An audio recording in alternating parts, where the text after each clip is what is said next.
You know what it is, baby. All right, so today I'm here to teach you guys how to lose weight without losing muscle. Now, because this is a fine trick right here. This is something that is very tricky if you don't know what you're doing. You lose a lot of muscle real quick if you don't know what you're doing. So the first thing you need to know, guys, is you do not need to go below a 20% deficit.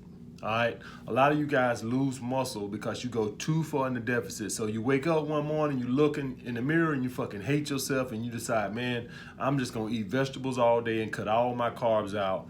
And even though you're 300 pounds and you wanna eat like you're a 120-pound woman, guys, that's not the way you lose weight. You didn't gain that weight in a fucking day, you ain't gonna lose that weight in a fucking day. So let's hypothetically say you're 300 pounds and your calorie maintenance is 4,000 calories. All right, for let's say to maintain that weight, you're 300 pounds, or let me use a more realistic goal from what most guys will be. Let's say you 225 pounds, 250 pounds, or whatever. You're overweight, but you're not crazy overweight. And let's say your calories to maintain that weight without doing any cardio, just your regular weightlifting routine, and you want to lose that fat without losing the muscle, is you want to be in a 20% deficit. So let's say to maintain that weight, you need to eat 3,000 calories a day without no cardio. All right, just to maintain your weight. All right, you would want to drop that 20%. Now here's the thing, guys, 20% out of 3,000 calories is 600 calories, right?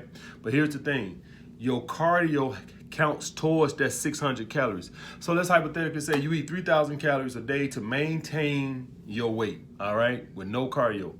If you so choose to want to burn 600 calories and eat the same and burn 600 calories on doing cardio, that's fine. As long as it's 20% deficit, 600 calories, it don't matter. If you want to do it doing all diet, so say hypothetically, you say, man, I hate fucking cardio, and you just want to eat less calories, you can do it that way too. Either way, it don't matter what the case is, just as long as you're in a 20% deficit. It don't matter how you do it. If you want to do 200 on cardio, 400 on diet, 300 on cardio, 300 on diet, as long as it's a 600 calorie deficit.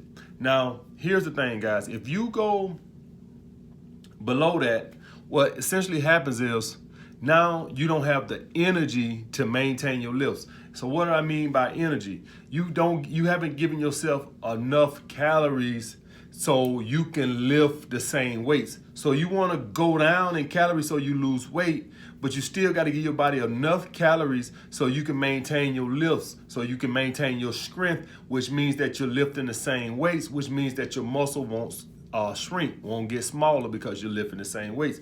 If you go too low, now your body's not gonna have the energy to lift the weight, which means that you're gonna start to lose muscle. All right, so that's one way you lose muscle, is you don't give your body enough energy to maintain your lifts, which means that you're gonna lose muscle.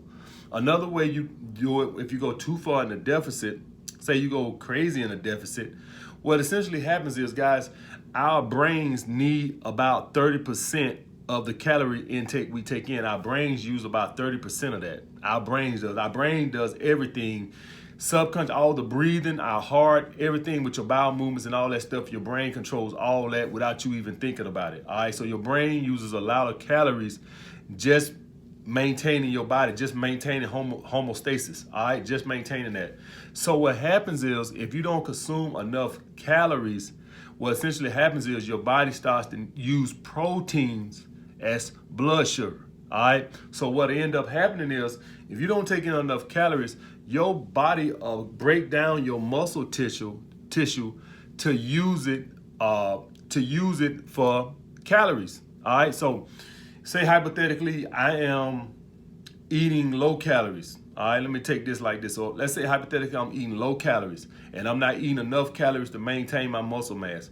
All right, what essentially happens is my body will break down the protein I'm ingesting, and instead of my body using that to replenish my skin, hair, and nails and all that, what it's supposed to be doing, cell turnover, what it'll start using, it'll break down that protein through a process called glucogenesis, and it'll use that for blood sugar. All right, I don't want the protein I'm eating for my body to be using that for blood sugar. I want it to be used as protein. All right. So make sure you're getting enough protein and make sure your calories don't go too low, because you don't want your body breaking down the proteins you ingest and using that as blood sugar. All right. So now your body still needs amino acids. Do you get that? Your body still needs amino acids to survive.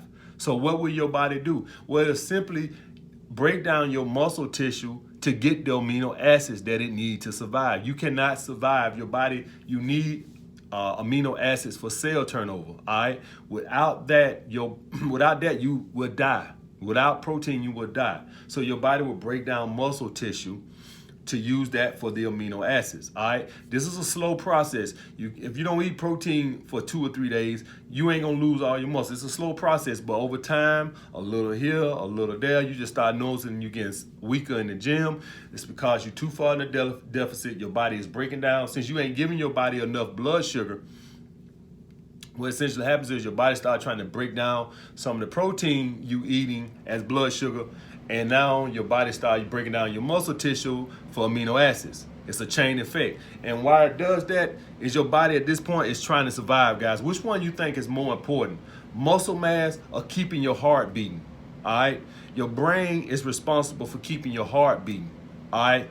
So that's why if you get shot in the head, that's why they got to put you on a life-saving machine, because your brain is no longer can keep your heart beating. So that's why they got to put you on a life-saving machine if you get shot in the head, or say you get some brain damage. That's why they got to put you on something that keeps your heart going, because your brain pumps your heart without you even thinking about it. So which one you think your body's going to value more? Some muscle mass, big biceps, or supplying your brain with enough blood sugar to keep your heart going? All right. So it's an easy choice for your body. It'll much rather break down muscle mass than to not give your brain the blood sugar it needs. It's a priority. All right. Your brain got to stay pumping to keep your heart beating. All right. So that's a priority. That's why your body will much rather break down muscle mass. All right. So stay in the 20% range. I'm going to be honest with you. I have done 25% deficits before, and I was able to maintain lifts pretty much. But just to be on the safe side, guys, just stick to 20%, because I'm going to tell you right now, muscle is very hard to build. You don't want to do shit that risk it. I would never do that now. I have in the past when I have been impatient with my weight and wanted to lose 3 pounds a week, 4 pounds a week, and all that shit. And I can tell you right now, guys, any of you guys who went through a bulk, you know it's hard to put on fucking muscle. So you definitely don't want to be trying to lose weight fast and lose muscle. Muscle is precious as fuck. Another thing you want to do, guys, if you want to make sure you maintain your fats, all right, if your hormone level drops, your testosterone drops, you're going to lose strength. So make sure you meeting your minimum requirements of fats, all right? Make sure you meeting your minimum requirements of fats. That is 0.4 of your lean body mass. So if you are 200 pounds, if your lean body mass is 200 pounds, that means that you don't have an ounce of fat on your body. You will multiply that times 0.4, which will give you 80 grams of fat. That means you don't go lower than that. All right, period. But most of you guys are not going to have that much fucking muscle mass. 200 pounds lean muscle mass is, quite frankly, a pro bodybuilder. The average guy is probably going to be having about 150, 140 pounds, 130 pounds of lean muscle mass. Multiply that times 4 and don't go below that. I don't care how aggressive you want to get with the weight. Not only will you lose muscle, but you'll start having a hard time getting an erection, which is not fucking worth it. What's the point of getting lean if you can't even fuck these bitches to sleep? All right, kind of kills the point. All right, so that's the thing, guys. Just stay on a 20% deficit. Make sure you're meeting your protein requirements, and make sure you're getting your fat requirements so your body don't have to break down muscle mass for amino acids, all right, for survival. And make sure that you don't go below that, because if you do, your body will start taking some of the proteins you ingest and using that as blood sugar, which means that now your protein requirements may not be met. And so now your body has no other choice but to break down muscle mass to get the amino acids it needs. All right, guys. Like the video. Comment down below what other videos you guys want to see. I got a whole list. I'm just adding it to the list. So whatever videos y'all want to see, let me know at the bottom in the comment section. I'll make that shit happen. All right, like, comment, subscribe.